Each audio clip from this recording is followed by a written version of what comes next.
Right, welcome, dear audience, dear members of the MSA, dear guests. It is my honor to kick off this exciting series of events with today's roundtable. And before I introduce to you today's wonderful panelists, I would like to briefly hand over the stage to our president, Sarah Gensburger, who's going to say a few words of welcome. Sarah, over to you.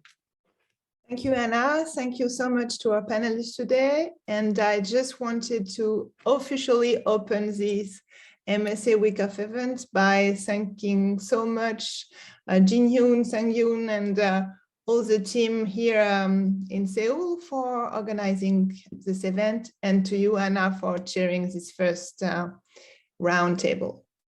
So yes. Thanks, and I give you back the floor. Thank you. And of course, it's a huge honor, again, to be able to moderate today's wonderful session. So again, before we start with the official proceedings, I would like to point your attention to the session on Wednesday, the conversation with Sergei Loznitsa for his documentary Maidan is currently available through the MSA webpage. So in order to get access to this documentary, just register for the event and you will receive access details for the film, and our wonderful assistants will post the link into the chat. And I would also like to spend a few seconds or minutes and utter a few words of thank you. Of course, again, to Sang-Yoon and the Korean organizing team for bringing together this amazing event series of this week, and in lieu of an in-person event, as we all know. And secondly, I would very much like to thank Carol Gluck and Jocelyn Martin, who I think are both here today, for facilitating today's roundtable. I only kind of jumped in and host the session today, so it would not have been possible without Carol and Jocelyn. So thank you again. And thirdly, I would like to thank all the people working behind the scenes to make this possible. Our assistants, Lorena and Angus, to, of course, our wonderful interns, and the Korean team. So thank you again for all of this. And now to the matter at hand and today's roundtable, which is titled Novelists and the Work of Memory. And we're going to look at how the role of the writer, the author, and what the role of the writer and the author in and for memory work is, and the role of fiction as a medium of memory. And after I introduce our two speakers today, they will each share some thoughts on memory and literature with us. After that, we will open the floor for comments and questions from the audience, and we hope, of course, for a lively debate. So today's panelists. I very warmly welcome Xiaolu Guo, who is an award-winning Chinese-British memoirist, essayist, and filmmaker. And her novels include A Concise Chinese-English Dictionary for Lovers, which won the Orange Prize for Shortlist in 2007, The Village of Stone, and I Am China, which received the NPR's Best Book Award in 2014, and her work was translated into 28 languages. And her memoir, Once Upon a Time in the East, won the National Book Critics Circle Award in 2017, and was shortlisted for the Royal Society of Literature Award. Her recent novel, A Lover's Discourse, is shortlisted for the Goldsmith Prize 2020 and longlisted for the Orwell Prize in 2021. She also directed a dozen films and is currently fellow of the Royal Society of Literature and a visiting professor at Freie University in Berlin. So thank you for joining us today. And our second speaker is Randy Ribay. He's also an award-winning author of young adult fiction, including an infinite number of parallel universes, After the Shot Drops, and most recently, Patron Saints of Nothing, which was selected as a Freeman Book Award winner and was a finalist for the National Book Award, the LA Times Book Prize, and many others. Randy was born in the Philippines and raised in the United States. He earned his BA in English Literature from the University of Colorado at Boulder and his Education Master in Language and Literacy from the Harvard Graduate School of Education. He currently lives in the San Francisco Bay Area with his wife, son, and cat-like dog, which we've already heard about. And I would like to add that it is 5 a.m. In San Francisco. So a particular thank you to Randy for getting up this very early in the morning for joining us. And without any further ado, I would like to hand over the stage and the word to Xiaolu, and we're looking forward to your thoughts on the matter. Thank you. Thank you. It was great to be here, although virtually, meeting everyone. I see people still coming in, so should I just talk briefly about my work and my life, so allow people come in and then we can somehow start a real conversation? Is that okay? Do you hear me well? Yes. So it's wonderful when Professor Carol Gluck asked me to be involved in this conference. Although I felt somehow, in this funny, strange position, because I'm a narrative writer, I'm a filmmaker. So I do not look at memory in a more, more holistic or, more scholarly way, from the history to the present life. I guess my way of narration, about the past is really through the personal memory, how I grew up in China, in the old traditional household, and how I was welcomed into this modern world by entering university in city like Beijing, and then how I came to London as an exchange scholar, film scholar, and then how I ended up in Europe, mainly in Berlin and London, to be an artist, to be able to write my narrative, my stories, and make films, commenting on both East and West. But I think it's very interesting how, an artist started her early experience, and that is so fundamentally shaped the tone, the color, the style of her, or his narration. I guess Randy would have similar or, slightly different kind of experience. But my very first novel I wrote in Chinese when I was still living in China was called A Village of Stone. And, it's a very first attempt to sum up my first 20 years life. When I was 21 years old, left my village in southern China and left my parents, who were communist, Red Guards, very politically engaged, and away from southern hometown to Beijing to study art and filmmaking.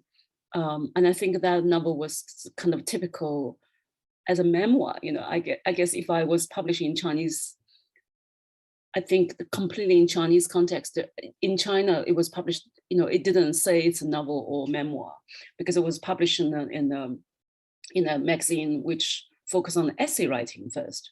But then it was translated into English about 20 years ago. And I think suddenly it was, it was treated as a novel. And then later on, I wrote memoirs.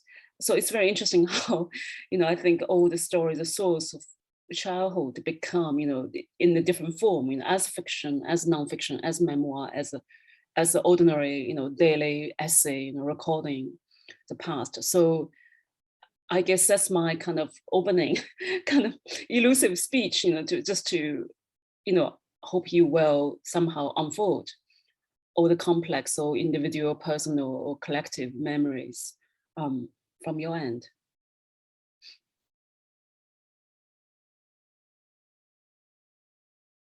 Does Randy, do you want to continue? Because, yeah, I think the people are coming in now. Yeah, I can go ahead and kind of talk to my points a little bit, and then certainly you can add to it and we can go into the Q&A a little bit more. But yeah, hi everybody. As Hannah said, I'm Randy Ribay, young adult author. And yeah, excited to be here, excited to ask to be joined, to join, and excited for all of you showing up. I mean, it's super early my time. Maybe it's a reasonable time where you are. I don't know. I think people are joining from all over the world, so that's kind of cool.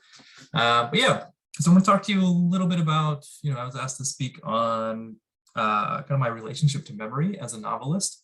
And so I'm going to talk through that and kind of hit on, I guess because I'm a novelist, I'm like thinking about my own story as a story, right?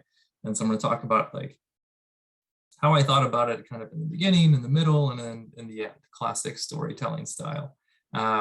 And so I'm going to talk a little bit about how my understanding or my relationship to memory has changed over time through the course of my life, my writing, and why I think that matters, right? I think I'm not trying to make any like giant generalizations. I'm sure there are many of you that are academic and like really study this subject. I'm just kind of speaking to my own experience. Maybe that'll resonate with people. I think, before I get into it, I also kind of some foundational beliefs I have is that memory has fractal properties, right? That kind of what exists at the personal level also exists at the familial, at the communal, at the societal level, and it's all interconnected with each other. I also very strongly believe that how we remember affects our politics, and that our politics affect, as a fiction writer, how I write about people and how I write about the world, right? So I'm a strong believer in the idea that everything is political.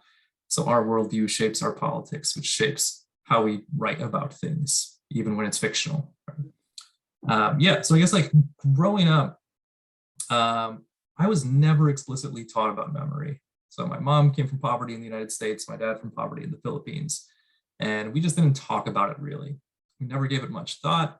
I was never taught about like the history of our family really. I was never taught about like the history of the Philippines or my mom's family.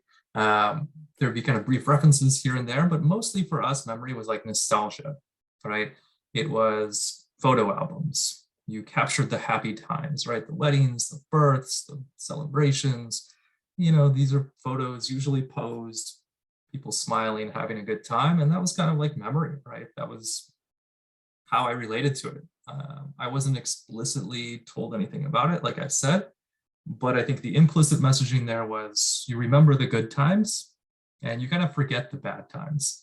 And that latter one was much more explicit, I guess, when I was growing up, because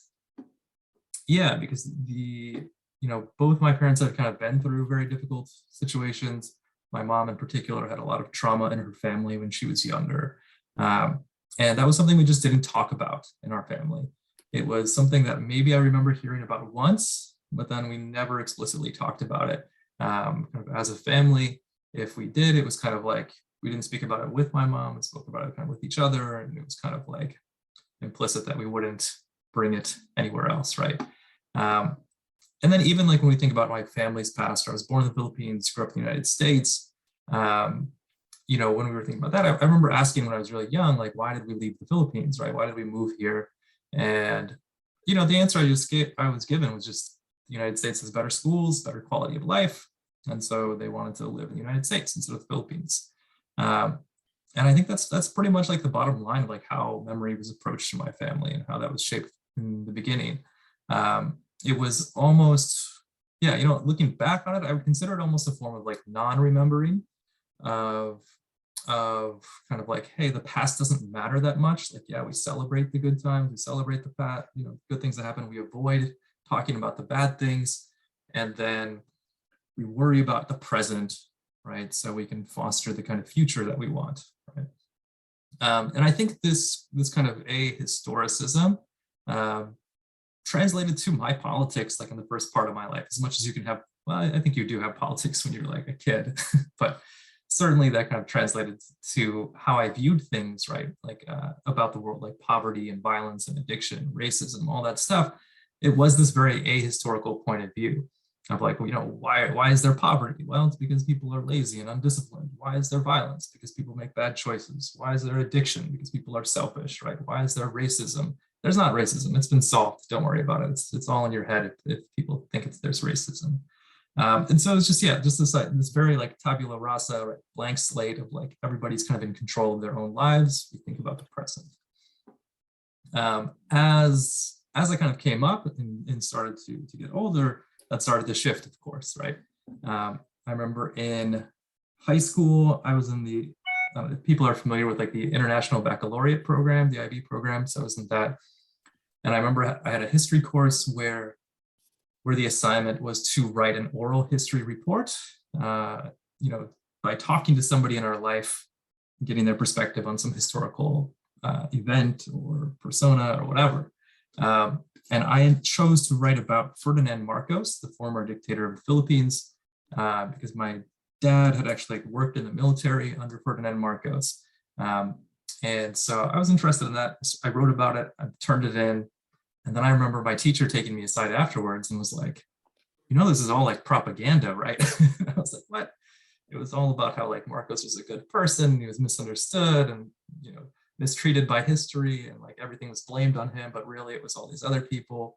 And that kind of like really opened my eyes, and I started to, you know, look into things for myself. And I was like, oh, okay, maybe like everything my dad told me is not accurate. Maybe there's these other sources out there that I can go to for information. And so I remember that kind of like being the beginning of thinking more critically about the past. That's that both that connection between the personal and like the national level, right? And in college, I ended up initially went to college for aerospace engineering, but switched to English.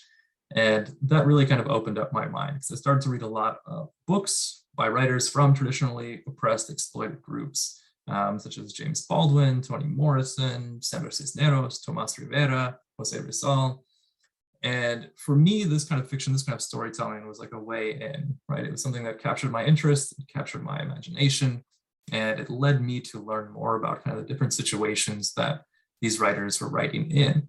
I was never somebody who was like super into history class or anything like that, but these narratives for me were kind of like a way into understanding that history, right? And from these writers and others, I started to move from that idea of memory as like nostalgia to memory as context. You need to understand the past in order to accurately understand the present, right? And therefore inform the future. Like that idea of the blank slate past, like that's not even it's wildly inaccurate, right? That everybody has a past, every people has a past. And so if we understand where things are now, we need to understand that past more accurately, right? And so that completely changed my understanding of things, including of my own family, right? You know, I understood my mother's trauma as kind of a symptom of generational poverty, exploitation. I understood, you know, her trauma as the reason why she didn't want to talk about the past, right? You know, my dad had a very kind of assimilationist attitude in terms of fitting into the United States. And I kind of saw that with this understanding of history as kind of like the, you know, the false promise of colonialism that he had bought into, kind of like act like us and you will be one of us, but not really. And so it was changing my understanding of my family. It also changed my understanding of my politics, right? No longer was I viewing, you know, poverty, violence, addiction, all of those these kind of societal problems as these matters of kind of people just choosing the wrong thing, right? I started to understand the history behind them. Even when we think about like the Philippines, for example, which I don't know what it is exactly now, but historically has had a poverty rate above about 50% or higher. And if we think about that poverty, you know, old me, when I was really young, you know, what I was told explicitly sometimes was Philippines is very poor because people are lazy and undisciplined, right? But now I was starting to see with this kind of understanding of history that a lot of this poverty comes from exploitation, right? From hundreds of years of colonial exploitation and kind of ongoing exploitation from capitalism. And so it kind of understands the way we understand these things. And this is kind of the perspective that I went into writing initially with, I think. It's kind of really valuing the past, memory at a personal level and at a national level as understanding context, right? As realizing where people are by thinking about where they have been. And so for my first book, An Infinite Number of Parallel Universes, it tells the story of a group of 4 teens who play Dungeons and Dragons together, and they end up going on a road trip, but they're all dealing with kind of personal issues. And the novel is told in 4 different perspectives. And so each of those perspectives, you're kind of getting their past, you're getting the context for that character, and you're kind of understanding where they are now as a result of that past, right? In my second book, After the Shot Drops, which is about 2 teens, 2 friends, former best friends. One is really good at basketball. He ends up getting a private school scholarship to play. The other one was kind of left behind at their failing public school. The same kind of thing there. It's a dual perspective story. And the same kind of idea where you are seeing kind of their past as context for understanding where they are emotionally, in the present, and kind of the need for both of those characters to understand that as well themselves in order to progress and move forward. And especially with that second book, I also started to think more beyond the individual and about the societal. In that case, I was exploring a lot of the exploitative role of high school sports in Black and Brown communities, and the way people are used for the benefit of oftentimes private schools that are recruiting them, and kind of thinking about the context and the history of that rather than just the individual event that happens to this character. And yeah, so like I said, this kind of impacts my politics as well, right? It kind of gives some context to the way I understand different things about society. Running with like I said, with the example of poverty, right? Not just seeing poverty as a collection of individual choices, but this result of centuries of exploitation. And this is, I think, also the perspective I started writing Patron Saints of Nothing with. But along the way, I think in writing that book, it shifted as well. And one more time, at least. So with that, so Patron Saints of Nothing is the story of a Filipino-American teenager whose cousin in the Philippines is killed as part of the war on drugs in the Philippines. And his family won't talk about it. So he ends up going to the Philippines to figure out what happened to his cousin. And so when I started out writing the book, I didn't know what had happened to the cousin exactly. I kind of had the premise and I was writing toward that. And as I was doing that, I think I was kind of initially approaching it, like I said, with that same aspect, right? We're going to figure out the past of this character. And as we figure out the past, the character is going to make more sense. But as I did more research, right, as I researched more into the history of the Philippines, into the drug war of the Philippines, my understanding of memory shifted again into to understand the ways in which memory is often manipulated by those in power in order to maintain that power or to gain more power, right? So in the case of the drug war, as I was reading through it, reading through the history, reading through all of that, was kind of understanding that, yes, sorry, I have a dog. I mentioned this like earlier. I have a dog like a cat, and she's like in the room with me, and she like really wants to go to the outside the door. But then if I let her out, she just wants to come back in. So it's a very complicated relationship with that door. Anyways, all right. So I was starting to understand the way memory can be manipulated to oppress, right? So in the case of the drug war, there's a number of ways this is happening. So one is just the idea of just like, don't think about it, right? Just the erasure of the lives that are taken. The government doesn't keep an official count, or the official count that the government does have is far underneath kind of what's reported by Human Rights Commission and other organizations. The last time I read, which is maybe like a year ago, then this specific number, like the Philippine police claim like somewhere around 4,000 people that they've killed as a result of the drug war. The Human Rights Commission was estimating 30,000 at that point, right? And so one is just like by erasing what they're doing, right?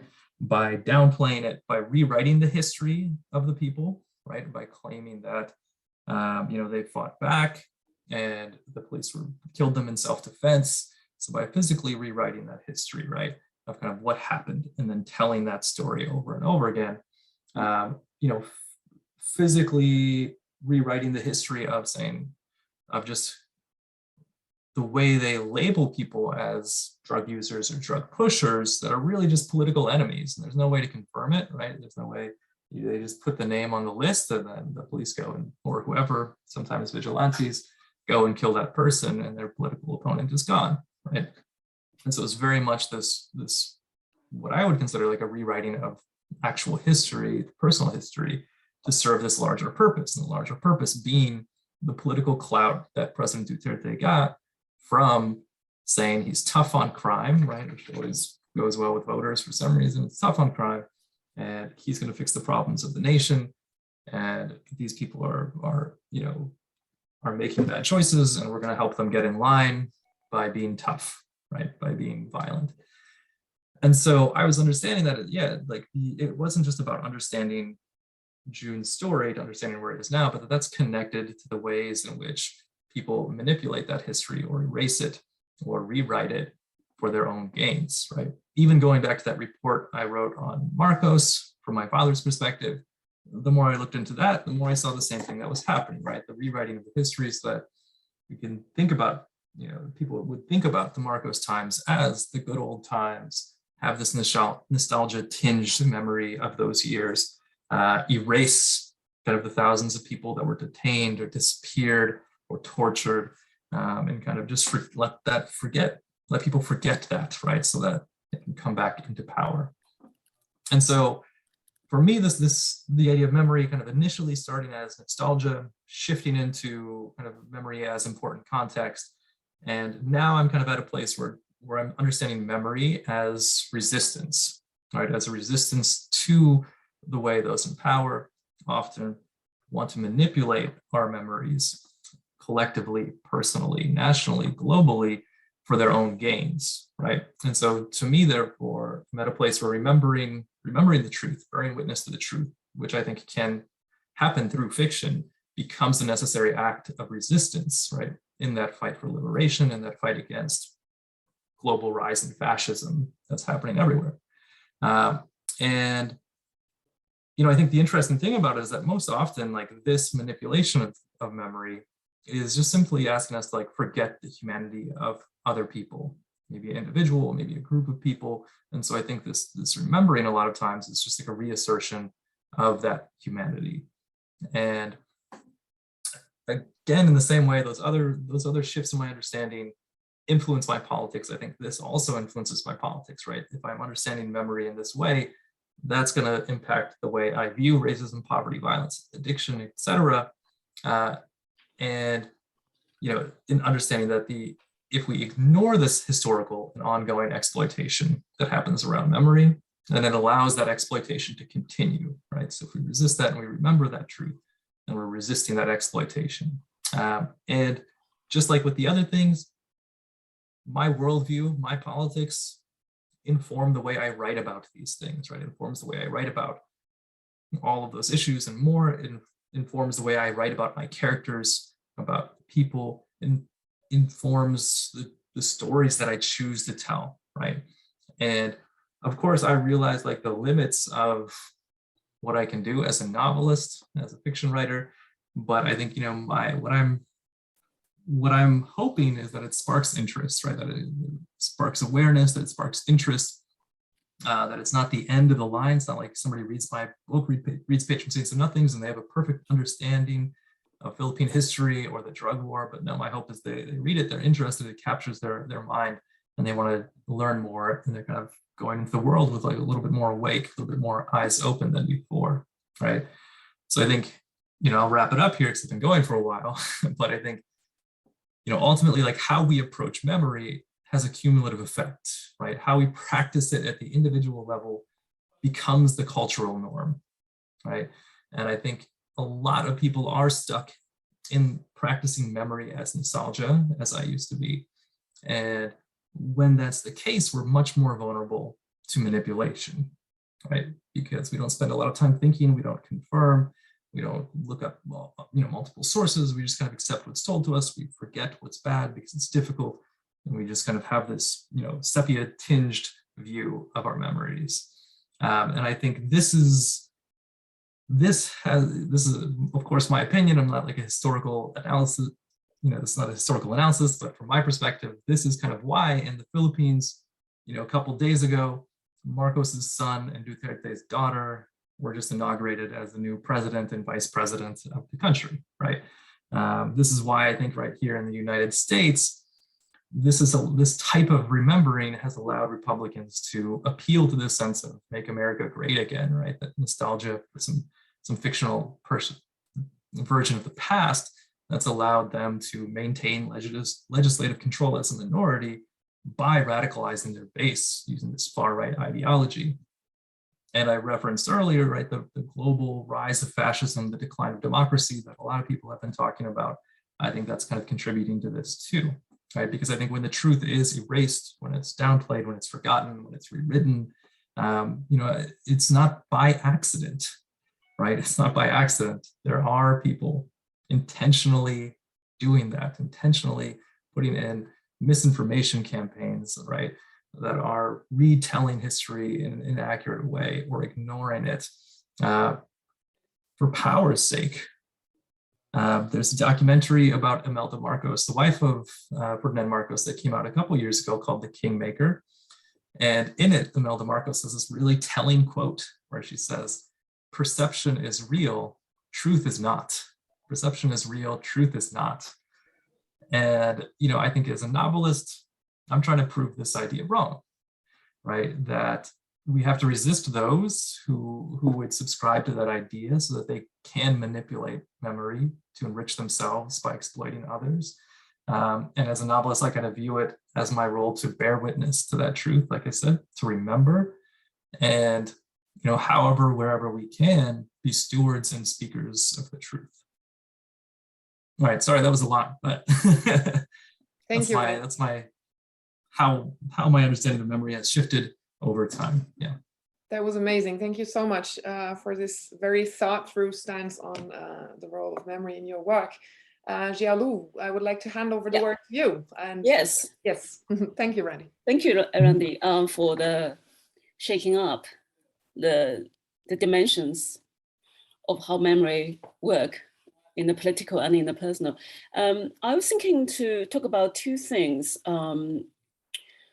My personal relationship to memories as artist, as storyteller. So first thing is about the relationship between memory and architecture, which I thought about a lot in the last 20 years through my novels and my films. The second thing I want to talk about is the relationship between language and memory. Let's say languages and memories. And that language, of course, including dialects and written language. So it's not only, you know, verbal language or the official written language. So many dialects in the past, which we spoke, and then we abandoned them. So that's the two things maybe I would elaborate through my work in this talk. So first thing about memory and architecture, I was very much kind of struck by the huge agnostic change in Beijing and in my hometown in the 1990s and the 2000s, around that time, because no maps can match the change of our streets, our roads, our buildings.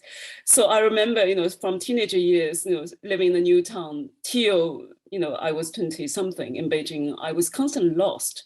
Every day I was lost in a brand new city because the street was there yesterday, but tomorrow wouldn't be there. So then you have to bypass another fields, which was the fields you played, you know, for the last 10 years. But then next week, the fields will be a highway. And I think I was kind of painful, but also surprisingly wonderful to see the changes. And also to see how our memory is being altered so profoundly by the architecture, by the construction of the urban environment, especially in China, you know, in the third world then, maybe you can't say China now is third world, but, you know, the whole last 25 years, what we went through is this new industrial revolution through architectural reconstruction of the urban society. So I made a film, actually my first documentary film called The Concrete Revolution, which is about, the film opens with an old man was lost in the street. And the images only shows the old man in the middle of the streets, you know, troubled by the traffic lights because he tried to find a way back home after the shopping, but he couldn't find a way back because the rain roads around him. And the older map doesn't match to the new city.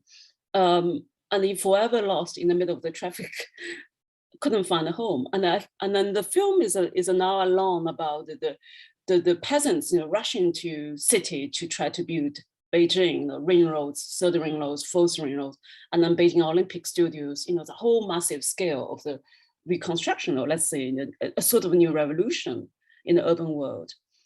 And as a film is about the relationship in our vulnerable memory, let's say fractural memory, to do with this concrete rewriting of the urban space, you know, which is architectural reconstruction, and how that new architecture reshaped our memory. So as I refer to Beijing, you know, I thought of this kind of brand new modernist building which is nothing to do with 1990s or 1980s Beijing, the hutong, the feudal, the imperial cities surrounded by gardens. And I think that's incredible, how really certain countries went through, including in the West. I think how our memory has been reshaped by the architectural reconstruction, and vice versa. Maybe this is still a bit abstract, so I was going to read a little section from my latest novel called Lover's Discourse. And it's just one page of the idea of memory and architecture, how either, vice versa, they influence each other. And the book I wrote a few years ago about two lovers, which had no name, and it's a conversation after Laurent Barthes' Lover's Discourse. And it's about this Chinese woman living in the West, trying to decide where she should live with her Western lover. And this little section on the page is about this Chinese character who went back to China, sort of examining the reality, the familiar environment, but also strange for her. So the section goes like this: memory and architecture. 2 days before I left China, I took a bus and traveled around the outskirts of Shenzhen. Only 2 hours away towards Fujian province, numerous villages and rice paddies appeared. The mountains were green and blue and dotted with houses. Then I saw the ever familiar water buffaloes treading ponderously through swampland. And by the rice fields, there were sweet potato farms, their heart-shaped leaves spreading out furiously and forming entangled vines. This was the landscape I grew up with. This was the landscape in which I had lived before my family moved. My father had found a job in the city, and my mother wanted to leave the farming life. Everyone was leaving their farming life back then. In my Laojia, old home village, we had water buffaloes, and I used to ride on their bare backs when I was a child. But after I finished primary school, our field was obliterated by new roads, and we sold our house and the animals. We moved to the 15th floor of brand new tower in an industrial town. Once or twice, we went back to the old village, but it was now a double-lane expressway dotted with traffic lights. On both sides of the road, more construction sites. There was no sign of rice fields, buffaloes, or farmhouses. The landscape I had known from childhood had been erased. And I thought, if you were here with me, I would ask you this. Do you think memory constructs architecture, or does architecture construct memory? And what would you say? You probably would say something like, well, both, or maybe neither. And I imagined my frustration with your answer, and our conversation would probably go on like this. But what does that mean? Well, it's our memory of the unattained and something greater that leads us to construct architecture. But at the same time, architecture is a house of all our memories. So would I be satisfied with your answer? Not sure. Architecture is a house of all our memories. My memories of childhood were to do with farmlands, mountains, and the creeks that seeped into our fields and disappeared underneath our feet. And my memories of the teenage years in the new town we moved to were about how my parents tried to adapt to urban life, industrialized life, and how my heart longed for something greater, something far away but beautiful, something more imaginative. Was this all part of your grand house of architecture? So this is just a little section from Lover's Discourse, because the male character is a landscape architect. And I think that the whole book is shaped around there's kind of discord, often battles and arguments about what is landscape, what is architecture, and does landscape need a human to reshape, or what is the role of the idea of a landscape architect? to do with urban and our very little remaining countryside, supposed nature. So this is a thing I have been thinking quite a bit in my different novels and the films, and especially one of the films I made, apart from the Concrete Revolution, is called UFO in Her Eyes. And it's a kind of surreal film about this little village claimed one day they saw the UFO landing. And it's about how the village chiefs trying to use these events in, this village, this backwater, poor village, have seen the UFO and an alien. And then the chief decided to develop the village into this kind of futuristic, incredible commercial city. So the film is about, how this poor village suddenly has this UFO spa, UFO restaurant, UFO hotels, UFO golf center, UFO landing spot, so it becomes suddenly one night is tourist center of China. And it's a metaphorical story about how a place can be completely remove its older identity, and then become something, sort of, zeitgeist in the industrial level, and become the center of the attention, the international play of economical power. And I think that's my sort of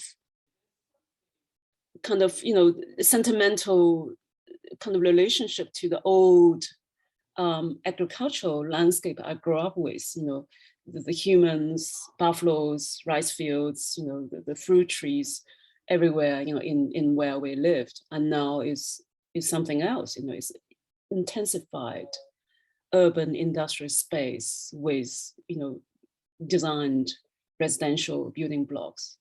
And I think that's our, physical reality we're dealing with, for better or for worse. So this is kind of my elusive observation between memories and architecture. So the second thing I wanted to talk before you can take over again is to do with memory and the languages. I found it very, very important for a writer to talk about their languages and their dialect they spoke in the past.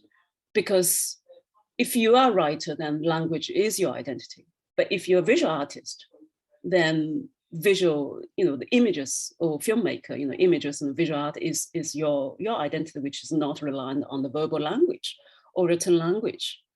But my first role, in my artistic expression is really a writer. I feel much more natural, living as a writer than, say, a filmmaker, which is, demand a very social, kind of complex kind of process to be a filmmaker.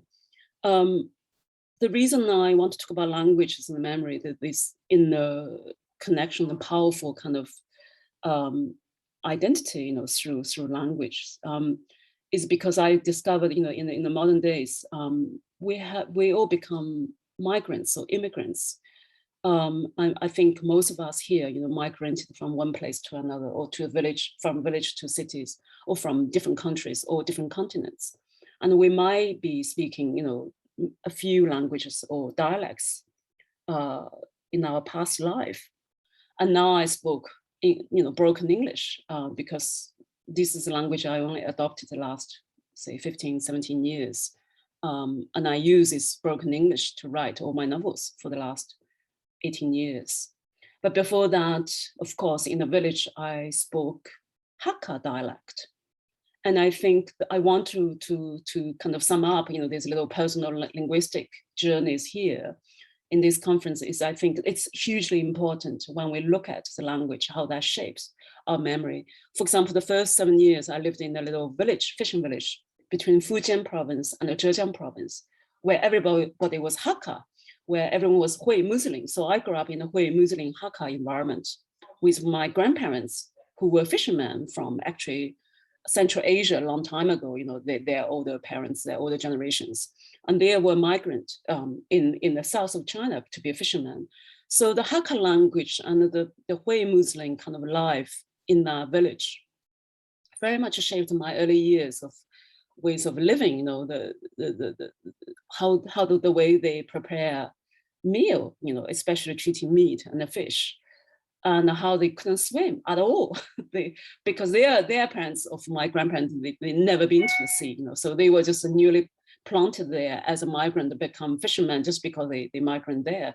So the tradition of their past and the linguistic style they spoke, the certain language, which a lot of expression doesn't exist in Mandarin, for example. And then I left that Hakka environment and came to a very much huge industry town where my parents lived.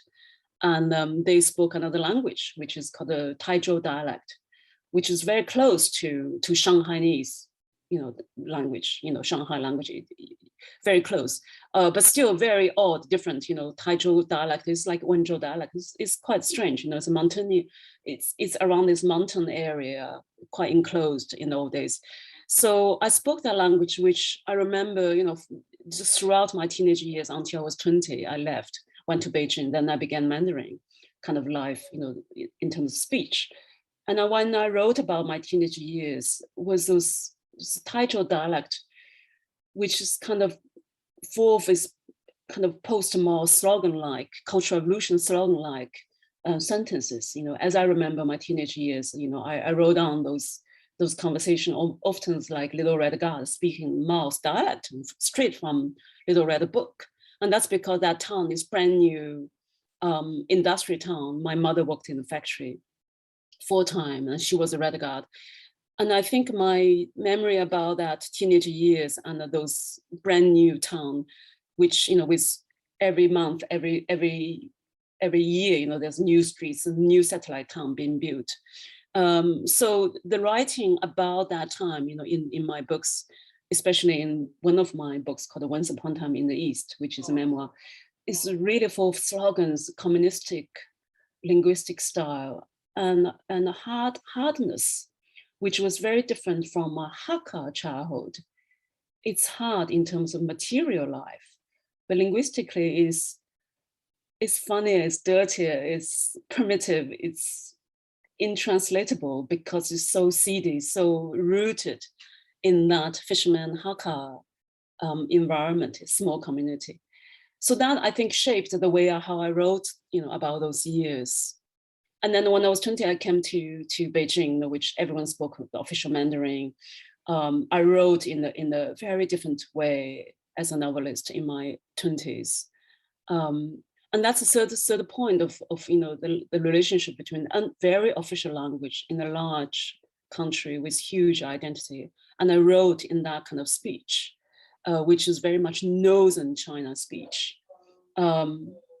And so that was my 10 years in Beijing. I published 6-7 books, which was kind of unrecognizable when I think about those books now, as now I live in the West for the last 20 years. And then so I came to London when I was almost 30 years old. Then I immediately switched writing my broken English because in terms of I could no longer go back to live there. My family all died and I decided to live in the West. So I began to write in my broken English. And suddenly I discovered, my narrative has this strange quality, which is very fragmented in English, in my novels and memoir, and very sensitive towards formalistic, stylistic experimentation in my writing. Less so keen on story, on narrative, or there's no real complete story since I lost my language. And since I was trying to speak a second language in my writing. So every single book I wrote in English, I discovered they're very, very fragmented. And they are kind of between fiction and nonfiction, because I think was this kind of, I was immersed in this semi-autobiographical recalling of the past, and also this urge of rerouting myself or reshaping my present life. So I couldn't really pin down where I was standing, when I wrote each book. It's almost, it's in between the reflection and immediate present narrative. And I think, I guess for the last 20 years, I'm not sure if I was thinking English as I'm speaking English, but I think that the linguistic identities had these huge battles in me, they're crying for its own memory or truthful memory, or they're crying for its own sort of dignity and identity, you know, in my writing. So the characters always kind of battled around. And in my novels, you know, all of my novels, I was talking to other people, you know, they are monologues. It's this chaotic monologue, but I couldn't handle the monologue. So I had to shape, you know, different characters in all my books, you know. So therefore they could have this kind of forced dialogue to find out the truth of just daily living in a way. And I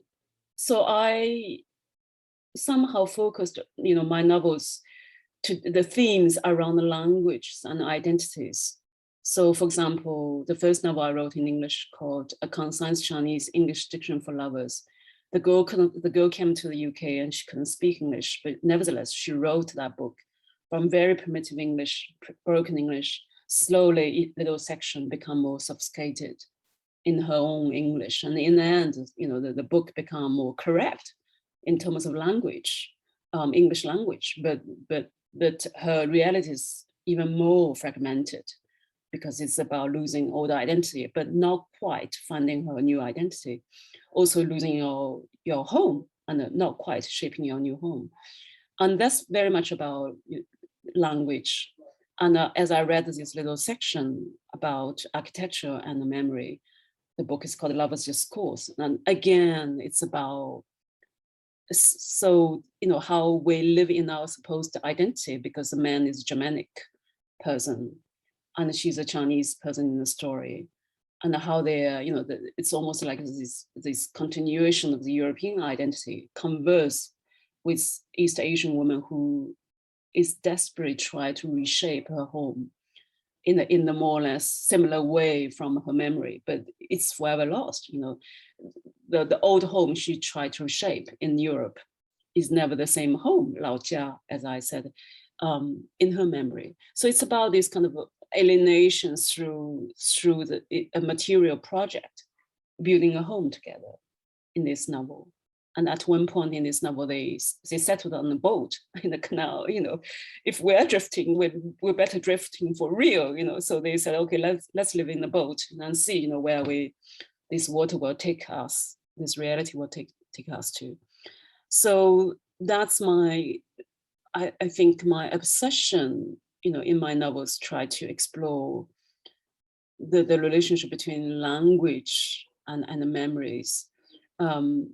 And also how to play with language as a novelist who is writing in second language, or play with language mistakes as a migrant writer from China in the Anglophone world, which is crucially important, because which, you know, put me in a place which is not too kind of humble, you know, because I'm not kind of facing this vast, sophisticated Anglophone world writers. I'm basically facing my place, which is a migrant writer who is using adopted language to write about my memories. Therefore, I had to create this kind of hybrid Anglophone narrative, you know, combined with Chinese words, Chinese mentality, Chinese language into my storytelling. So that's my two observations about memories. Thank you so much, Xiaolu, and thank you also, Randy, again, for your wonderful insights. And allow me a few minutes to perhaps bring these two together while the audience hopefully has countless questions in preparation. I'm going to say a few words on how we're doing the Q&A in a second. But I just wanted to reflect again on the two contributions that we just had. And my first reaction is that much of what you two reiterated or brought up today resonates with what I'm interested in personally, and I would also say with what the field of memory studies in general and also literary memory studies is interested in. And I'm just quoting or relating back to you what Randy said, memory as interconnectedness, right? As this idea that memory connects through all the scales, right? From the individual up to the very large societal and collective frames that surround us, right? That memory is political and memory is memory politics, right? In a way. And thus, can be manipulated, of course, and also can be used as a resource of resistance, right? As you've so neatly pointed out to us. And of course, the fact that memory provides context, right? You framed it that nicely in terms of maybe liberating memory a little bit from the close connection to identity that we sometimes grapple with. But I really like this framing of yours, that memory provides a certain context, both with regard to the individual as also to collectives, right? And the way we identify with certain stories. And I also very much liked your emphasis on this kind of dual perspective, that a story that is interested in memory or relays memory or thinks about memory always needs a somewhat dual perspective in order to work, right? That it's not a unilateral way of representing experience or memory, but it's always happening in dialogue, right? In interaction, if you so want, with others. And Xiaolu, you've contributed a wonderfully important aspect of memory to today's roundtable, which is the environment, right? And architecture and landscape. Something that's very prominent in, I would argue, a lot of the questions that we ask ourselves and the work that we're doing, right? Also this interaction between human and non-human agents of remembering that you so neatly brought out also in your passage. And of course, the eternal question of memory and language, right? And how do these two come together, and how do these two work together and enable each other or also hinder each other, right? And a question that I have maybe to both of you in order perhaps to kick off the Q&A session. Does migrating into a different linguistic context, and this might be a somewhat rhetorical question, but does migrating into a different linguistic context mean that you're migrating into memory discourses and to different memory discourses that are tied to kind of the linguistic realm that you're entering in? And how do you treat that, or how does that work, feature in your work? Randy, do you want to start perhaps, since I saw you nodding already? Sure. Yeah. I mean, I think I'm coming from a very different perspective as Xiaolu. So I originally in the Philippines, born in the Philippines. And so the languages that I would have heard when I was an infant were primarily Oasnan and Bicol, right? So in Philippines, like the national language of the Philippines is Tagalog and English. And so Tagalog, right, it comes from the Tagalog region, which is around Manila. My family is from kind of the southeastern part of that same island of Luzon. And so they speak different language, and then kind of within that, like a very specific dialect to the village that my family is from. And so my dad, for example, speaks Oasnan, he speaks Bicol, he speaks Tagalog, and he speaks English. And so because I moved to the United States when I was very young, we lost a lot of that, right? I had referred earlier when I was talking to kind of that assimilationist type of perspective that my dad had, and that kind of translated itself to language as well. He did not want us to have an accent. He did not want us to not know how to speak English well. And so as a result, kind of once we moved to the United States, especially after my older brother had to like repeat a grade in school because he couldn't speak English well enough, they just kind of stopped speaking to us in any of those native languages, right? And so I grew up like hearing Tagalog, hearing Bicol, but speaking English. And so very much for me, there's just kind of, this is addressed in patron saints of nothing too. I've always had that sense of like lostness, I guess, right? Lostness with the language, but also culturally, kind of how that translates to my feelings of being an American, right? And being in this place where it's like, this is not native to me, right? That I'm speaking to you now in a language that was not the first language that I heard, or not my first words were not in this language. And it feels like weird to say it, but English has never felt natural to me, like in my, like physically, right? Like in my throat, in my mouth, like it doesn't feel natural to me. But at the same time, the language that maybe would, I don't have fully, right? I have some like fragmented words. I can speak Tagalog kind of like a toddler. I don't speak any Bicol. And so there's this, yeah, the sense of being lost. And you know, I saw somebody in the comments post about internalized colonization. Yeah, certainly, for sure, you know, that this is, you know, like I kind of mentioned in my talk, it's also like an intentional thing, right? The same kind of thing. The erasure of those languages benefits the colonizers, right? It benefits the dominant group. And, you know, I think there are a lot of people that are hopefully, or it seems to me at least, kind of understanding this now and like trying to reclaim those languages. You know, Xiaolu, as you were saying, like a lot of writers that I know who are multinational are addressing that in their stories, right? That is explicitly a part of the subject, explicitly part of the way that they write. Even something as simple as, you know, back in the day, words that were not English were almost always like italicized, right? And there's been a lot of pushback against that, and saying, hey, if it's natural to the writer, that shouldn't be italicized, or it doesn't need to be defined, or there doesn't need to be a glossary. I approach that a little bit differently in Patron Saints of Nothing, in that if it was a word unfamiliar to my narrator, it was italicized. If he knew it, then it wasn't. And then as he learned words and terms, they become unitalicized as the story progresses, right? So it is kind of like this reclaiming. But I think as a result, there is always, for me at least, that feeling of kind of an original language, an original memory that was lost. That's always pervasive in my writing and my work. Great, thank you. Xiaolu? Yeah, I think it's a great question to do with migration, to do with identity, to do with new language, new homeland. I think, you know, really the essay by Gilles Deleuze really summed up the mystery of, you know, especially that the essay from Gilles Deleuze called Towards a Minor Language, in the Kafka.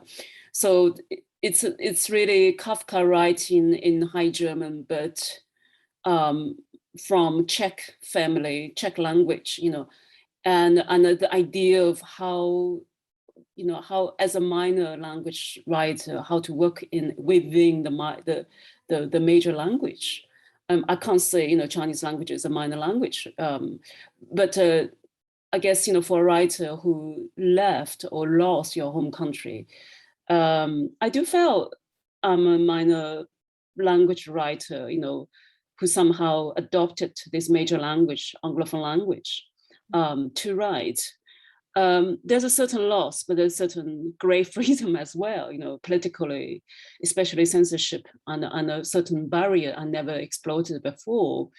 And also, you know, its immediate identity to do with migration, you know, a new migrant life. And in a way, for me, is this modernity of, you know, this instant speech, which I'm making now in my last 20 years, is this Anglophone speech. It's neither English nor American, but it's kind of somehow, you know, self-made, universal Anglophone language for sabotaged aspects and a colonial connotation, but also extremely elastic, you know, for a writer to play around with. So, you know, and I often thought about that essay, you know, Deleuze's essay. He also mentioned, you know, how to be a nomad in one's major language. You know, I felt, you know, if I was writing in Chinese again, I felt I was a nomad in this huge language, Chinese language literature world, you know. But on the other hand, this nomad state gave me this kind of sober, you know, intellectual distance towards this main narrative, which is false news, false narrative. And again, you know, I felt I am naturally a nomad in Anglophone language when I write my Anglophone books. It's this strange, you know, a look apart position, not quite British, not quite American, you know, not quite Hong Kong, not quite universal or India English. You know, this is self-made, this kind of set of language, for kind of borrowing words from China and from other language, allows me to somehow establish my own kind of linguistic or migrant status, as a writer, as an artist. So it's a very interesting position to be. Thank you. I would warmly like to invite the audience to participate in this Q&A session. So if you would like to ask a question or make a comment, you can either use the raise hand function, but bear in mind that we will have to unmute you because due to the occasional surprise that you get in a Zoom meeting, we have the unmuting power with the hosts today, and or use the chat, of course, to post comments or questions in there, which I'm very happy to read out if there are any. And in the meantime, let me latch on to that question and the discussion that we just had and ask, and you've both pointed that out already. Your works are centrally engaged with language and cultural difference, right, as well as cultural encounter and with the idea of migration and notions of home. And we've already quite covered the first part of the question, which would be to what extent do your texts translate the experiences, right? The experience of migration, experience of loss, the experience of arriving somewhere new. But maybe to phrase that question a bit differently, who do you have in mind when you write your text? Do you write for a specific audience when you write these texts? And are certain aspects of your experience, and this is also somewhat rhetorical question, untranslatable maybe to certain audiences? I don't know who would like to go first, and then I have Astrid on the list. Xiaolu, would you like to go ahead? Okay, I give a go. This question particularly bothered me, I think, when I just newly immigrated to England, because that was so much linked to one's identity, right? For whom you write, who is your audience? It was never a question, never bothered me when I was in China writing in Chinese, as if the whole universe was in that one language. And I was not ambitious as, in the traditional way, I just want to write my own thing in Chinese environment. In my world, there's no real foreign reference. But once I left, I was in London in this kind of deaf and blind, almost lost my linguistic identity and intellectual position. I began to write in broken English. It was so poor, I think, with my capacity, but then it was so immediate to record my alienation, my rootlessness, and the statelessness for the first 2 or 3 years. It was very hard, but I had a quite hard life, the 10 years in Beijing as well. So I wanted to see, which one is harder, and then I decided where I can stay. So by choosing very hard method, just writing an alien language, which I couldn't even speak. I think that bothered me, for whom I should write to, So I was writing my London life as a foreigner, as a student, as a lodger, who moved around in different, very poor, rundown East London flats, and how I lost in between languages and identities. But nevertheless, I think that confusion and this crisis was kind of past or been overcome by a certain kind of immerse into my new lost life, because I was this crazy working person writing 2 novels at the same time in broken English, and I was making the first film, The Concrete Revolution, back forth in China and back, and then I was preparing another film, Far and Near. So I was making 2 films, one was in Beijing, one was in Wales in Britain. So 2 documentary films took over my confusion. I had no time to be worried about who am I. Then the novel was published, somehow was surprisingly well received. And the films, of course, they just go beyond the linguistic identity. The film worked as long as your story, visual story worked. And I continued making film in England. And after that novel, I continued to write, but still, for whom I should write to is a huge bothering for the first several years until I just give up, say, well, if this book cannot be published in China, then I publish wherever I could. And if I use this language, Anglophone language to write, then a lot of people can read. So it might compensate my huge loss in a way. And at one point, I just sort of giving up that end of thinking, you know, just the thing is here is what is personal, what is urgent, what is unbearable that I had to tell the story. So that take over, and then it was okay. And now I no longer think too much about this. Interesting, thank you, Randy. Yeah, mine's probably much more straightforward. Because I write young adult books. I write primarily, generally for a teenage audience, right? So anyone in those teenage years, you know, of course, people older, younger can enjoy it too, I think. And I think there's certainly things there for anyone of any age, but I'm primarily writing for people who are at that time of life where they're trying to figure out who they are outside of their family, right? Where you're in those years where you're starting to gain some independence, starting to be able to make decisions about your own life, about your future outside of your family.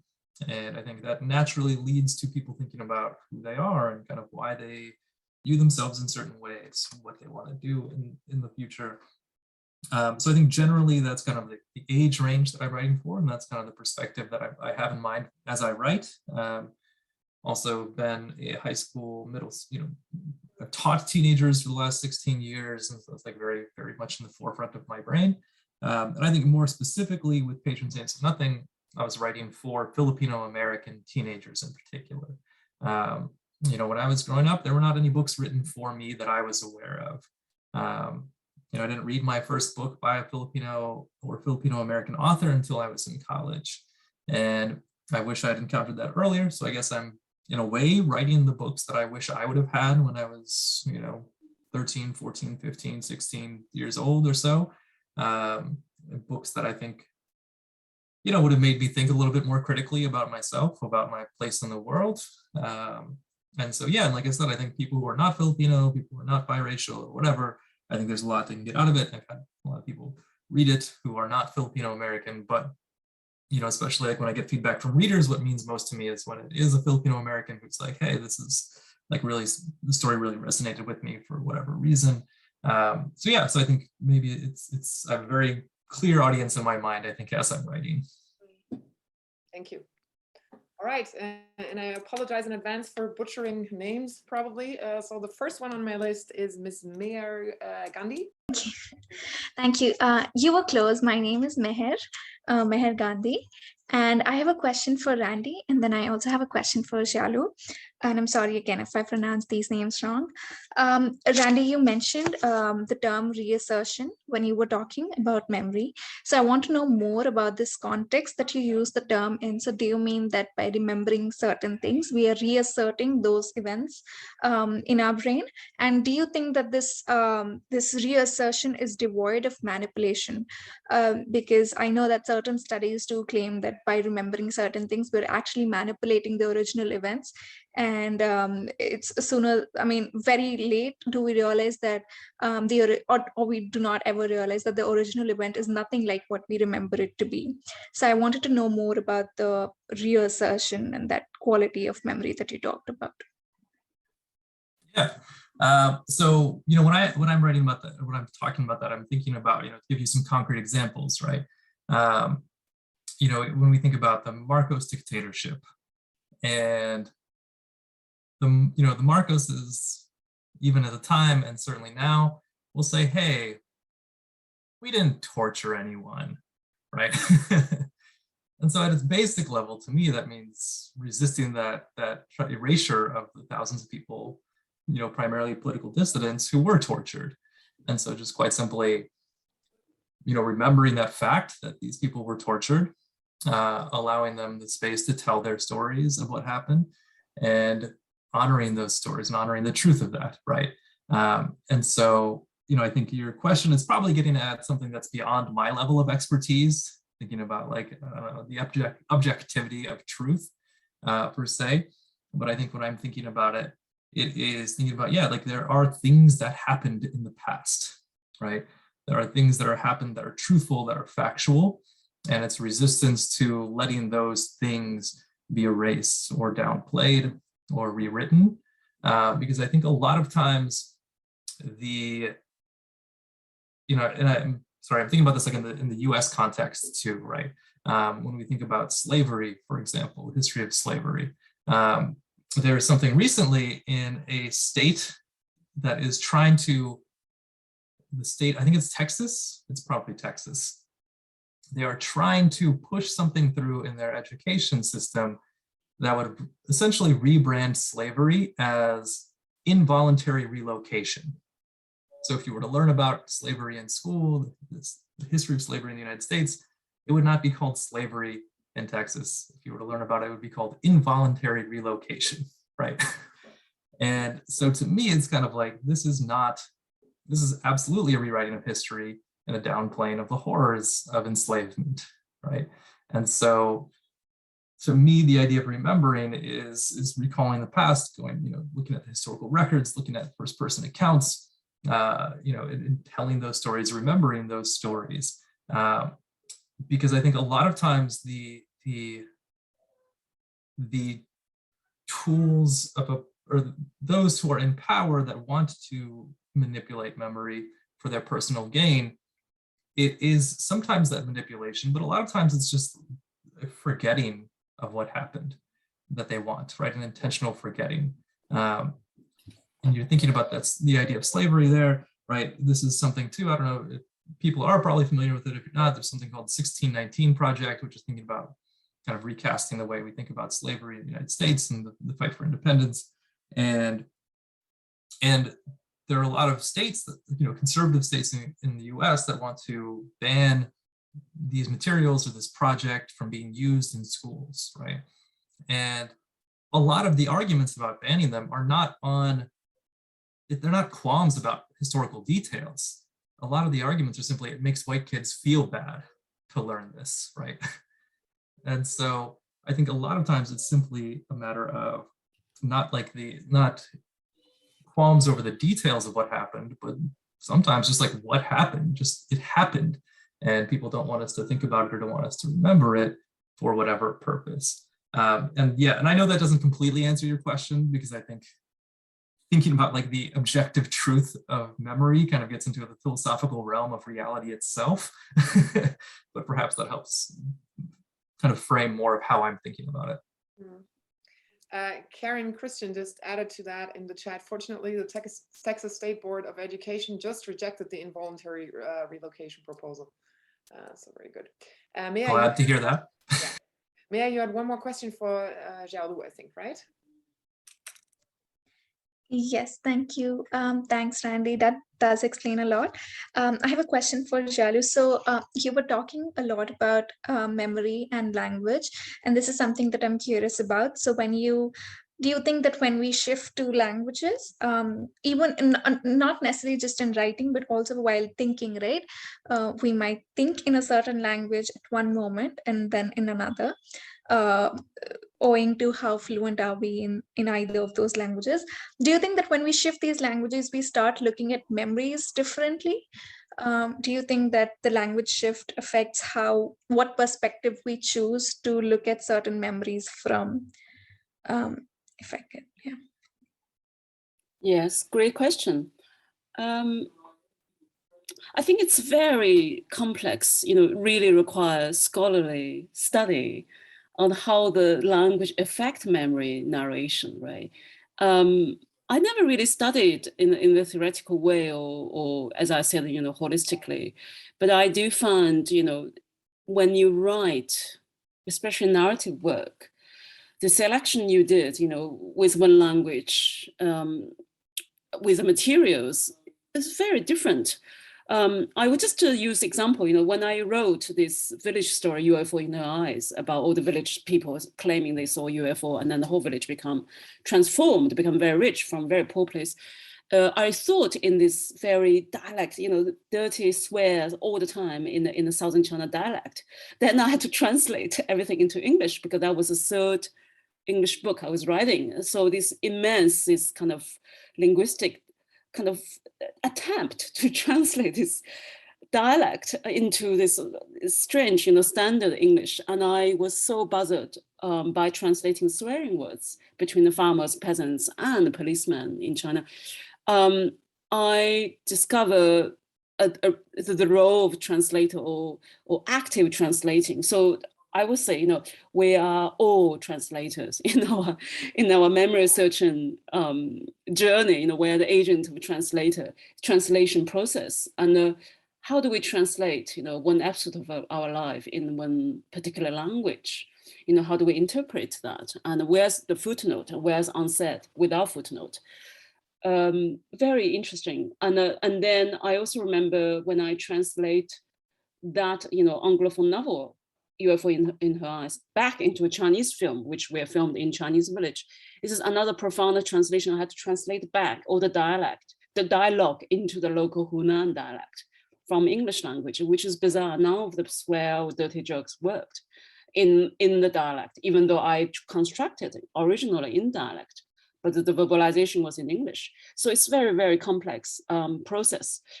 So it's both cultural, beyond cultural, historical. It's a lot to do with interpretation and a self-translation. And I think self-translation is very different from technical translation. It's to make your culture and your past known to the others, to the readers, beyond their linguistic background. And that's called a storytelling, narrative. So I guess I couldn't really answer your question in a more precise way, because I do think it's very complex how our language works in terms of narration. Thank you very much. Ji-hyun, you're next on my list. Thank you very much. I have just a question to Xiaolu. I'm wondering if we can extend your insight on the translatability or intranslatability of experiences, memories between different language groups into same language group. I mean, for example, sometimes we see the intranslatability of the memories and experiences between perpetrators and victims. The perpetrators, they don't recognize, they don't understand very often at all the experiences of victims, even within the same language group. Also, if we see certain, for example, let me pinpoint Svetlana Alexievich's novel, The World Does Not Have the Face of Women. We can see the lots of ellipses in her voice novel. From her interview with this, the former Red Army women soldiers who took part in Second World War, there are too many ellipses because they could not really describe their experiences, in a sense, in full swing. So in a sense, unspeakability or indescribability can be found very often, even from the witnesses themselves. So yes, ellipsis is one of the forms to translate, as an effort to translate the intranslatability of those witnesses into something literally. But on the other hand, I'm wondering if we, as writers, both of you guys, could find any different way of expressing or translating intranslatability of those witnesses who experienced certain terrible things. This is first question. And second question is perhaps about the translatability spatially. I mean, Tulsa. I heard about Tulsa massacre for the first time when I was reading Jedwabne debates in 2000. Actually, one Hungarian historian who has been working in the Seattle area, he pinpointed Tulsa massacre as a way of describing what happened to Jedwabne in Poland. And very recently, I found this year or last year was a certain anniversary of Tulsa massacre, something centennial. I think this year, after Biden's, was elected to the president, and some American Jewish guy wrote about Tulsa should be remembered as a sort of, pogrom or a certain genocide of African Americans in the 20th century. So in that sense, we can see the certain translatability of seemingly intranslatable experiences from different places to different places. So translatability and intranslatability and unspeakability and speakability and indescribability and describability all those things are really intermingled within our understanding of memory. So I want just to hear, what do you think about this complicatedness of these memories, or your experience as a writer, in your effort to describe the indescribability? So just tell us your insights. Absolutely, June. Yeah. These are most important questions in terms of translation. I think the political implication, how do we translate the minority? How do we translate the victims? How do we translate the invisible group? It's totally political. I think it's very interesting, you talk about, the powered one and the dispowered one, the victim one, the accused one, how do we understand them if they cannot speak, or their speech been abolished, right, denied? It's almost like you need a narrative it's almost like you need a writer's narrative force to help that, to make up the intranslatable past, or the missing verbal presence. I thought about 女书, women's language in southern China. So it was said a few years ago, the last woman who could translate women's speech, women's written language in Yunnan province, she was 90 something, and she was the last woman could read that code, secret codes written down by women who had this violent history with men, the group of women in southern China. And that woman passed away. So we lost the codes, the dictionary into women's language, right, in that group in China. And that's very typical in a way. So, how do we maintain those codes if we cannot immediately understand or translate certain minority, or the victim speech? I think here fiction or narrative form become hugely important. To be very simplistic, the way, in my book, I often mention about my grandmother, why, it sounds like a very personal trivial attempt, in terms of, I'm doing a big discussion on something, then I refer back to this grandmother in my past. And I thought that was just a typical individual, but a collective phenomenon being removed from the male political society, and how her history and her voice was never really the center of a narrative. And yet she contains so much of unspoken history of abuse and unnoticed, right? So that can be amplified, become, the whole victimhood of a nation, or the whole continent, say, Africa or something. It's just metaphorically from one individual to huge group. I guess as artists, we can do something, with that missing interpretation, let's say.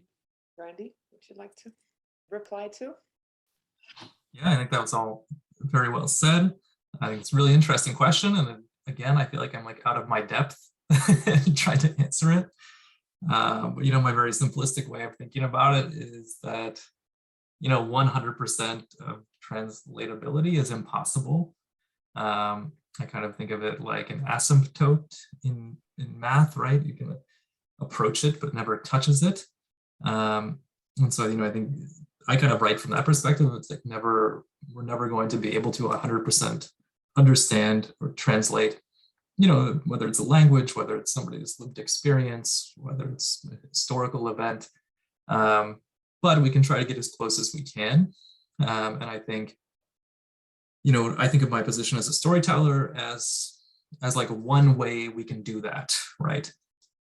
If you read my book, for example, you'll gain a better understanding of the drug war in the Philippines, but it's not going to be a complete understanding by any means. And it's just a part of it, right? You read articles, you watch documentaries, you go to museums, right? You learn more and more and more. You kind of approaches that asymptote more and more. And I think that's kind of why it's important that people are doing this work from different angles, because I don't think any one work, whether it's a book or a museum piece or an article or research study, is going to kind of get us as close as we can get. But I think kind of each of those individually are moving us towards a better understanding. But I think it is also important to understand and kind of have that humility of like, I'm never going to understand that experience. And yeah, and I think that's important too, because I think thinking we can 100% understand or translate, I think, is a dangerous way to approach things as well. Great, thank you. Next on my list is Danya Sankar.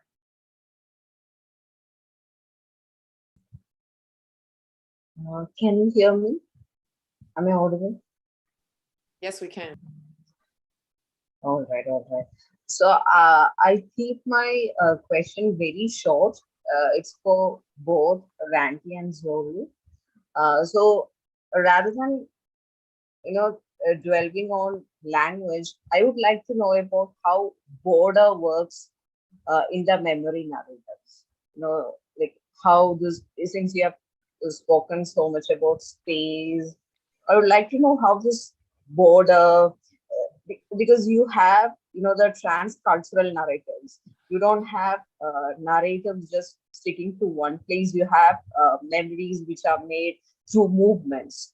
So how this movements and how movements of memory and how the border works with both of your narratives. That is what I'm keen to know. Great, thank you. Xiaolu, would you like to start, or Randy? Try first? Yeah, I'll try. Y'all asking like really good questions, and I've already said it, but I feel like way out of my depth trying to answer them, but I'll share how I think about things anyways, and maybe it's helpful. So I think the question is about borders and kind of how that factors into the work. And I think that's, I think like, I was saying earlier, like everything is political, right? And I think borders are of course very political, right? We draw these lines and we say, this is this place and that is that place. And I think my, being somebody who is kind of multinational, multiracial, like I think by my very existence, I don't fit into these borders and I never have, right? This is a very common example, but even something as simple as, the US Census, we have to fill out of like, what race are you and all that kind of stuff. I had to fill out those kind of questions my entire life, and it's never an easy question to answer. And my wife is actually also biracial, she's Puerto Rican and white, and so she also has a very complicated relationship with borders. And that's something that we talk about a lot.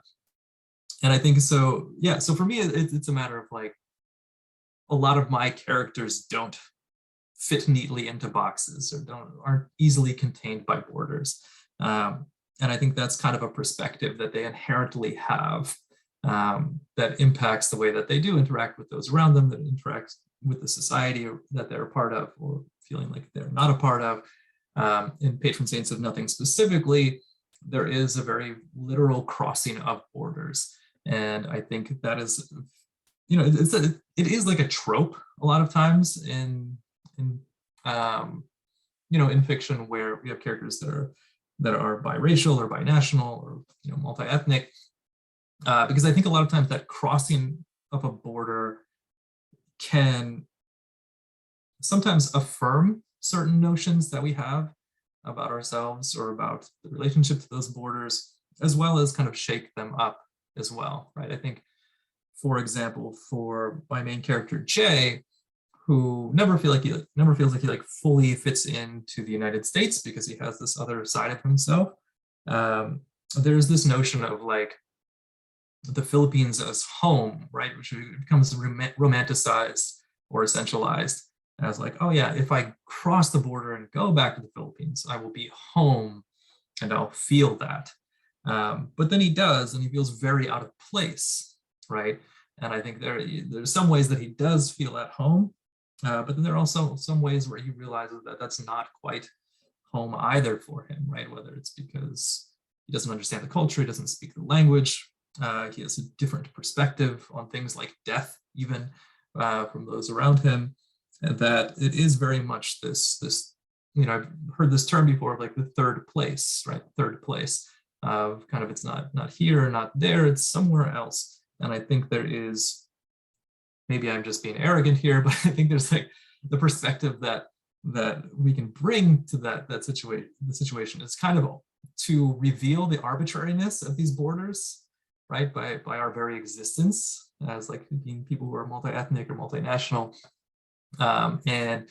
and get at something that transcends those borders at a deeper level, but also understanding the limitations and the very real impact of a lived experience of somebody who doesn't fit neatly into borders, and some of the very tangible effects of drawing those borders. And I didn't quite get into it, and I don't think I really have time, but we could also go into the colonial history of the Philippines and how that's like led to my very existence as well. But yeah, I don't know if that answers it at all, but I feel like I've been talking long enough, so there's that. I like to think about this question and answer better, perhaps by taking maybe one or two other questions. So I can somehow think about, the border movement, identities, memories all together, if I could answer. Right, great. Then we're going to table the border question for a second, if that's okay, Danya. And next on my list is Sarah Gensberger.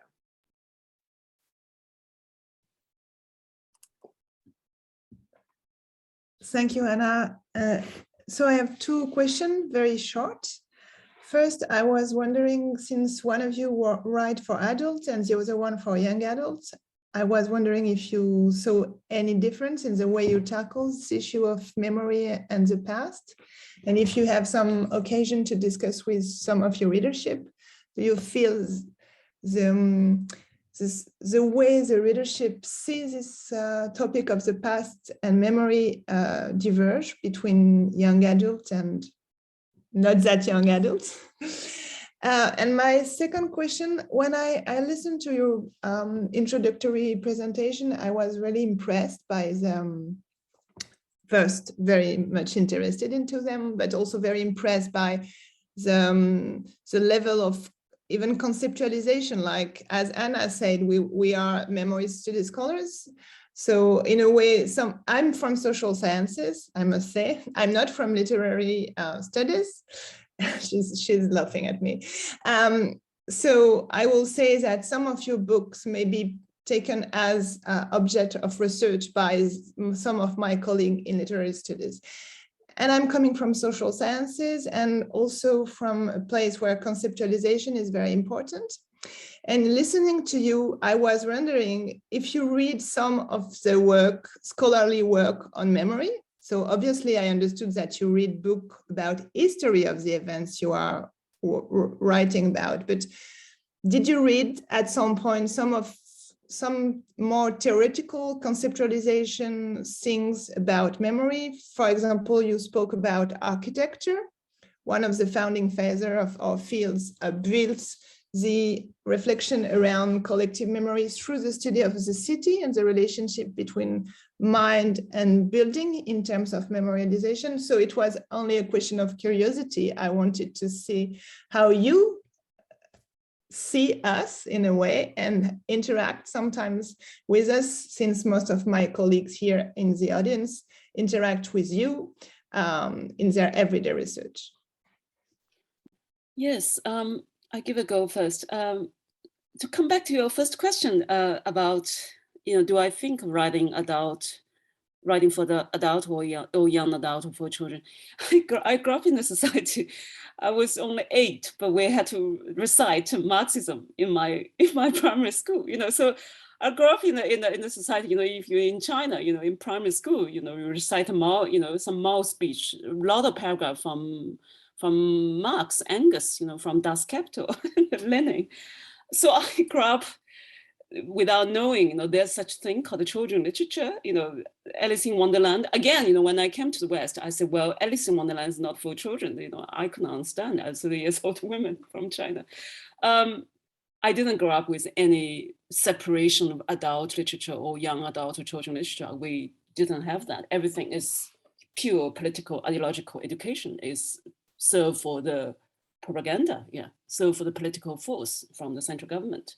So I grew up with political doctrine, and I think that's why, the rest of my life try to recover a kind of personal language, a personal memory, which is nothing to do with political speech or huge, doctrine, to recover that lost language, which is in me, but wasn't nurtured throughout all these, early years. So I don't write by way of thinking this is what, for what age. And actually I have a small child. I actually try to make her to read my book, and for her it's very boring. it's your trauma is nothing to do with my trauma, and it's only, it's alienating material for that generation, grow up in London. So come back to your second question. I never really seriously look at, how memory works in the scholarly work, but my references are very eclectic, scattered around. I snatch this bit, break collage stuff. I think for me, quite useful is reading Freud. And it's interesting, how just to see, how Freud kind of using the personal history, dreams, how he used those memory, dreams of memory or childhood, the whole Freud analysis is based on the whole childhood memory. And how, his interpretation about childhood is being somehow kind of clinicalized, catalogized in the medical term in a way. For me, come from East Asian tradition, I find it very alienating. It's not a natural language or the way of interpreting I would use immediately, about memory and a childhood experience. But nevertheless, I think it's extremely useful for me to see, it's almost like a methods. Freud offers one of the methods to look at memory, to analyze memory or early experience. And what are the other methods, for example, political collective memory? How does that do to individual, if we take individuals so seriously? Which I began after all these years living in China. So I guess, my references is not very, scholarly sound. And also, I look at how, when you ask about architecture, I do look at Debussy's theoretical work. The Swiss architect, what's the name? Maybe you can help me here, Hannah.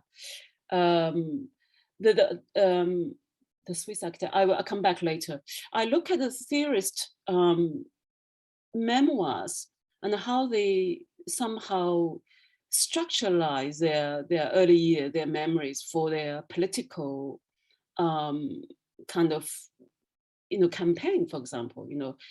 For example, I would read things, about or from Che Guevara or from Lenin, for example, just to look at how they use those early experience as their kind of material campaign, use that as real political kind of approach or shaping policies based on that. So my approach is very much narrative based. Yeah, I think for me, the first question about kind of how I portray it to a young adult audience is, I think for me, it's not a matter of like changing any of the content or how I might present it if I were to write for adults. I think it's more so just kind of the how I'm doing it. When I write about the drug war, for example, with Page States of Nothing, like one of the things we probably all know about teenagers is like a pretty short attention span, right? And so kind of thinking about that in my writing all the time of like, how do I keep the reader engaged and not get bogged down in too many details, how to keep the story moving and kind of thread the information, thread the necessary context or background information into the story without bogging down the narrative. And so for me, that's like the primary thing I'm thinking about. And so in terms of like addressing even questions of like memory explicitly, it's more so, I think, I'm hoping to spark something, I think, especially for like teenage readers, that's going to maybe make them ask questions or be interested, and down the line, hopefully are more receptive to reading and thinking about that more deeply, right? Because again, like thinking about the drug war in the Philippines, I hope they read my book and it's not like, oh, and now I know everything about the drug war, but I hope it sparks some interest and they go and they research more, they read more, in-depth stuff about it, right? So for me, it's kind of a matter of keeping that story going, threading that information in for what's necessary, while also telling a compelling story, but not trying to do everything. And I think in terms of the second question of like what I read, I don't think I read anything probably too explicitly scholarly about memory. If you have something that you think would be interesting for me to read, yeah, feel free to send it my way. I think most of what I encounter comes through nonfiction that explicitly addresses that. A couple of books that I think about recently that I read were How the Word is Passed by Clint Smith, which addresses kind of the different ways we remember and teach about history by looking at kind of different monuments in the United States. There are different museums, which I thought was really interesting, got me thinking about that very deeply. And then Cast by Elizabeth Wilkerson, which is drawing connections between like the caste system in India and Nazis and slavery in the United States. Basically these are works of history that have kind of entered the mainstream commercial market, but they're works that explicitly address how we remember things. And I think that's kind of my inroad into a lot of the ways that I think about this. Great, thank you. And careful what you wish for. We have several very active memory researchers here, and they might be tempted to send all their books your way. All right, next on my list is Shireen De Villa. Okay, hello. I hope I can be heard well. Okay, so I am Shireen De Villa from the Philippines. My question is for Mr. Ribay. First, I would just like to share that I wrote my master's thesis on patron saints of nothing. I wrote about how Jacques Derrida's différance is applied to cultural identity, mourning, and writing in and of the novel. So my question is somewhat related to memory and politics. One of the premises that I came up with is the notion on mourning, where I said mourning delayed is justice denied. Moreover, if mourning is delayed or deferred, memory remains, but there is also the difficulty to remember and the difficulty to forget or move on.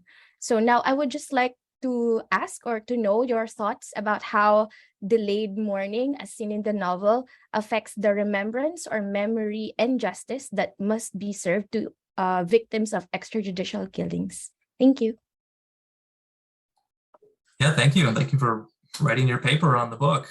You're probably more of an expert of it than I am. I feel like I'm like at that stage where it's like far enough back now that I forget details from the story. Speaking of memory.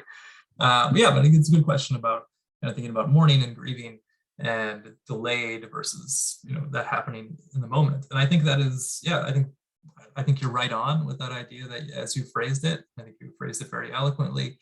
Because again, there's benefit from not grieving or not mourning, right? If we think about the people that have died as a result of the extrajudicial killings in the drug war, if we don't stop and acknowledge and honor them by grieving, then it allows those killings to continue, right? Because we're not really feeling the impact of them. It kind of keeps things moving, keeps the status quo upheld, right?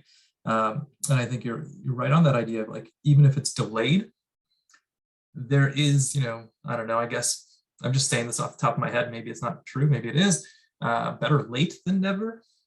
But at the same time, if you think about that pause, like how many people continue to be killed in those moments, right? Continue to die as a result of these policies. And if we're not taking that time to reflect and to mourn and to grieve, then I think that's kind of making us a little less human, right? Because those things are natural, those things humanize the victims.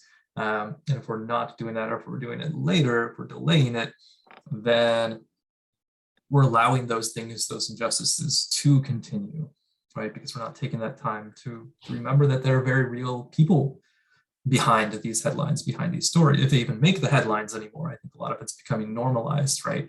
And I think that's the benefit, right, of mourning, of grieving, is that it causes us to pause and acknowledge the humanity of the victims. And, I don't know, I feel like you should be answering this question yourself, because I feel like you were right on with that idea. I think that is definitely the case. I can think about in the United States, with COVID deaths recently hit over 1 million here in the United States. And, during Trump's administration, there was never any national grieving, national mourning, acknowledgement of those deaths. And Biden made it a thing to memorialize it, but it did feel too late, too little too late as well. Thank you. Next on my list, and we're almost approaching the end, so I would really ask the speakers to shorten their answers if possible. Next on my list is Bana Qatar, please.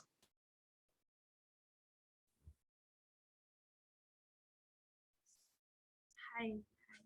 Thank you for the conversation. Can you hear me? Yeah, thanks a lot for the conversation, and really resonated with a lot of the parts of the conversation related to borders, related to language, everything. So I'll just quickly frame my question. I come from a partition family as well. When India was partitioned, and my family had to cross the border, both sides. So what I have realized over a period of time is that there is a lot of loss, right? What Randy was talking about, that there's always this inherent sense of lostness. So it took me a lot of time to sort of pinpoint to where the feeling is coming from.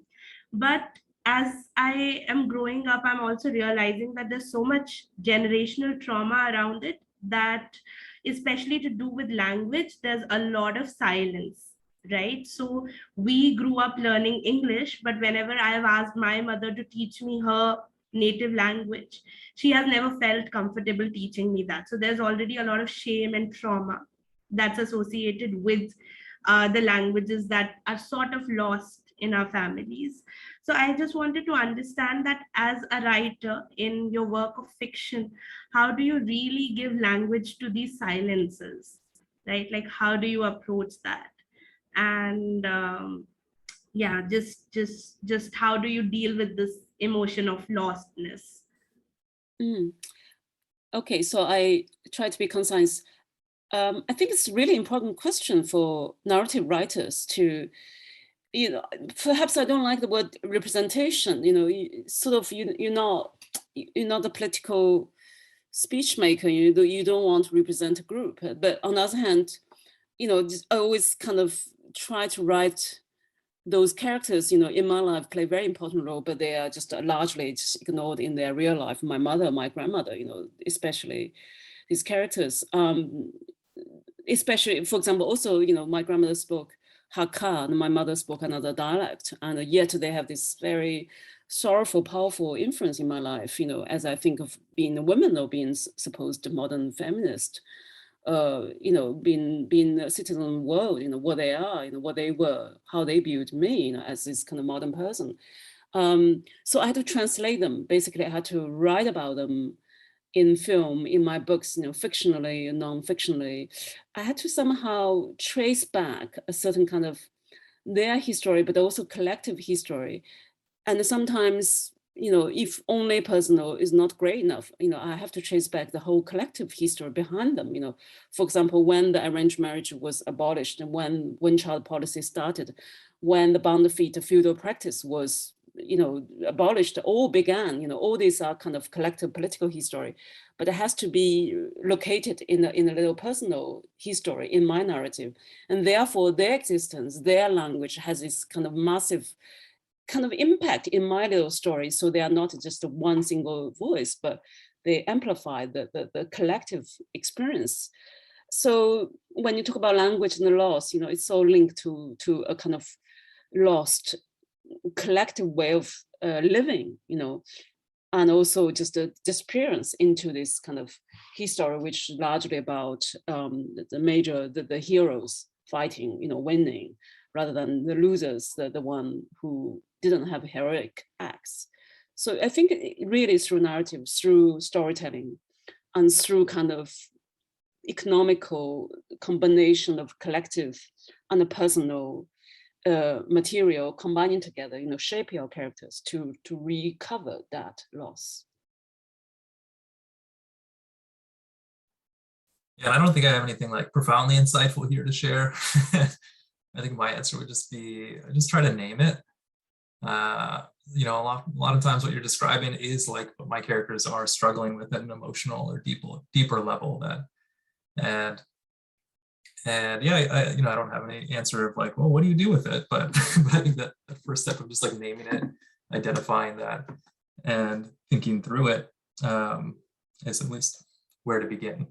I think what we do with it exactly is going to be different based on like a different situation, you know, particular situations.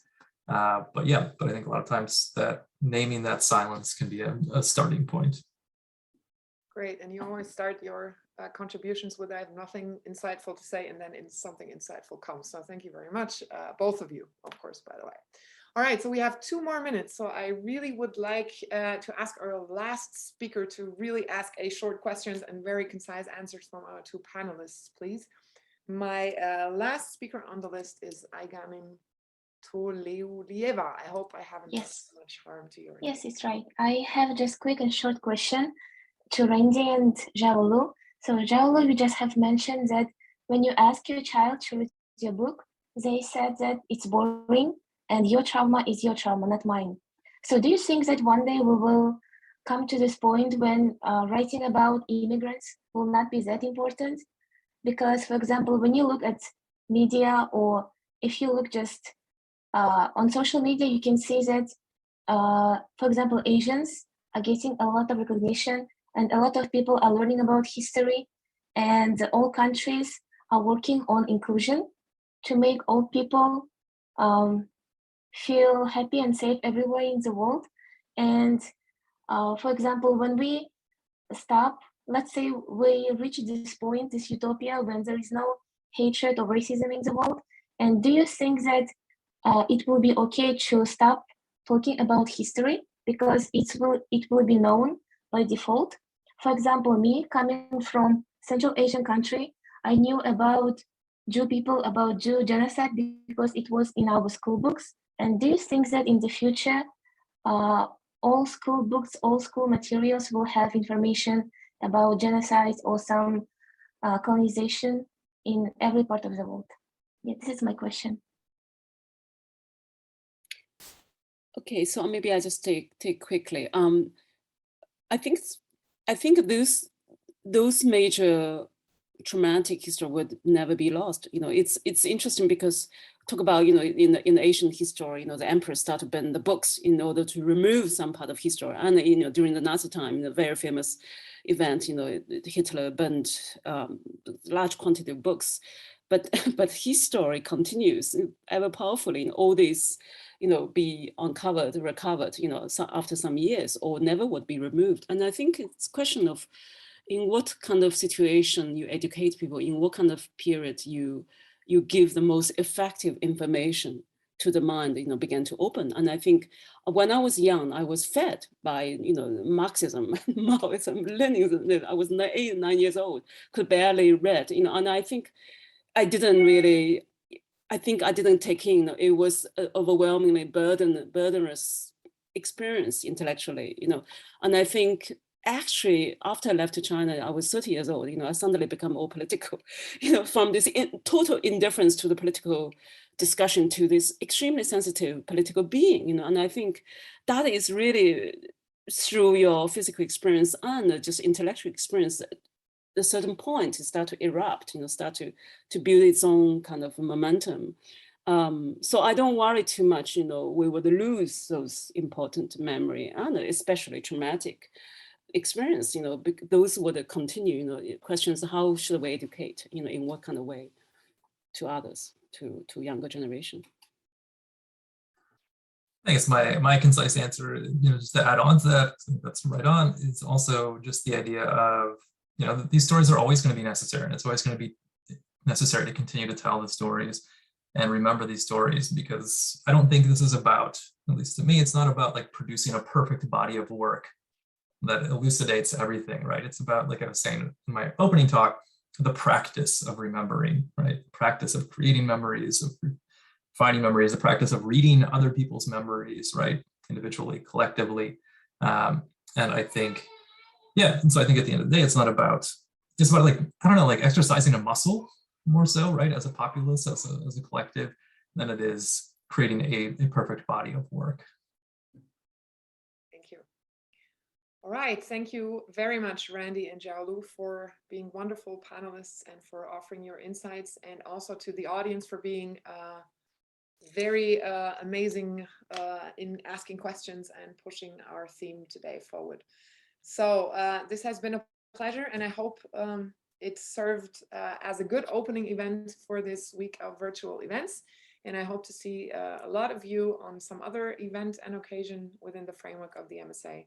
And again, join me in thanking our two speakers, Xiaolu and Randy, and everyone have a nice day, have a nice afternoon, wherever you are, and hopefully see you soon. Bye-bye. Thank you, everyone. Thank you. Thank you. Thank you.